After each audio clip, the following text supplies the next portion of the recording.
3 minutes to the hour. Let's check on the weather, particularly with that meteor shower in mind. John Hammond, how's it looking? Yeah, I'll get on to the meteor shower in a moment, Julian, but some of the best of the weather will be across the west of Scotland through the next few days. In actual fact, for all the rest of us, there's a good chance that you'll get clobbered by some pretty heavy showers. That was the case this afternoon, some torrential downpours.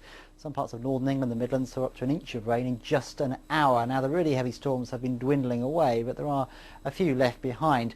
And it is going to be a rather cloudy and in places showery night, which means if you are meteor spotting, you're going to have to ride your luck because there will be a fair bit of cloud out there. But there will be some clear gaps as well, particularly across parts of southwest England, parts of West Wales, Northern Ireland and central and western Scotland. Further east, though, as I say, a lot of cloud and further heavy showers piling in from the North Sea into parts of northeast England in particular later on in the night. Coolish night, 11 to 13 degrees as a low.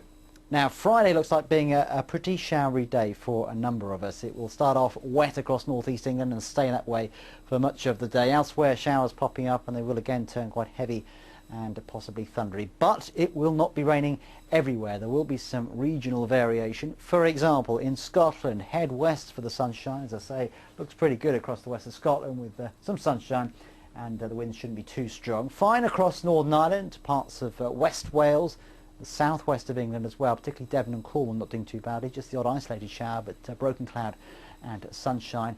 It's further east we encounter some trouble though, because the clouds will be building up all the while and we will see widespread showers developing and they will be quite heavy.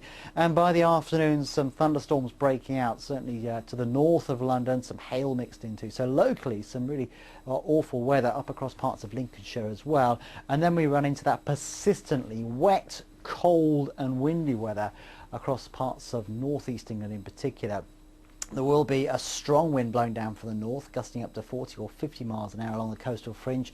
So 14 or 15 degrees will feel a lot colder than that, I fancy. What about the weekend then? Well, further showers to come on Saturday, particularly for England and Wales. Some improvement though on Sunday, by far the better of the 2 days. Most places will be dry.